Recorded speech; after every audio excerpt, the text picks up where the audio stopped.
Hi guys! So this is day 1 ng paggagala namin dito sa China. One thing na napansin ko sa mga kainan, sobrang liliit ng baso. Parang hindi sila mahilig sa tubig. So after namin mag-breakfast nitong noodles, nakakita kami nitong sugar cane. Sa amin sa Bicol, tubo yung tawag dito. Sobrang tamis, as in ang sarap guys. Habang nag-iikot-ikot kami, kumakain kami nito. Etong pinuntahan namin para siyang bayan na nandito lahat ng shops. Mga 10 to 15 minutes away sa bahay pag nakasasakyan. Etong sausage hindi na bago sa panlasa ko, nakakain na ako nito sa Pinas.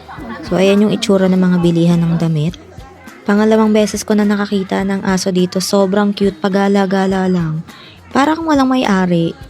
What if iuwi na lang kita? Charot. Sobrang daming damit na pwedeng pagpilian dito guys, maraming mura. Nakakatuwa kasi nasa labas lang yung mga shops.